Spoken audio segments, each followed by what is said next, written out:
మనందరం కూడా ఒక రోజు దేవుని ఎదుట నిలబడి ఏం చెప్పాలంట?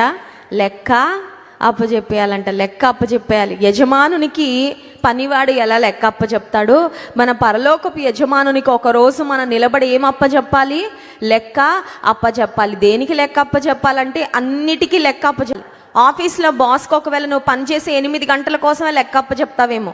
ఆ 8 గంటల్లో ఒకవేళ నువ్వు సరిగ్గా వర్క్లో కూర్చోకుండా, డెస్క్ దగ్గర కూర్చోకుండా అటు ఇటు తిరిగినందుకు, లేకపోతే ఆఫీస్ రిసోర్సెస్ని మిస్యూజ్ చేసినందుకు, నీ బాధ్యతలు సరిగ్గా నిర్వర్తించినప్పుడు ఒకవేళ ఆఫీస్లో ఉన్న బాస్ పింక్ స్లిప్ ఇచ్చి ఇంకా రేపటి నుండి రావద్దు ఉద్యోగానికి, నువ్వు సరిగ్గా ఉండట్లేదు, బాధ్యతగా నీ పని నువ్వు సరిగ్గా చేయట్లేదని కొన్నిసార్లు ఆ 8 గంటల కొరకు మన ఆఫీస్లో ఉన్న బాస్కి మన లెక్క అప్పచెప్తామేమో. కానీ పరలోకపు యజమానుడైన దేవునికి మన జీవితంలో దేవుడు మనకిచ్చిన ప్రతి క్షణానికి, దేవుడు మనకిచ్చిన ప్రతి దినానికి మనం లెక్క అప్పచెప్పాలి అనే విషయం మనం జ్ఞాపకం ఉంచుకొని ఈ లోకంలో బాధ్యత కలిగిన పౌరులుగా మనం బ్రతికినప్పుడు నిజంగా ప్రతి ఒక్కరి జీవితము ఒక ఆశీర్వాదకరమైన జీవితమే అవుతుందండి. హల్లెలూయా.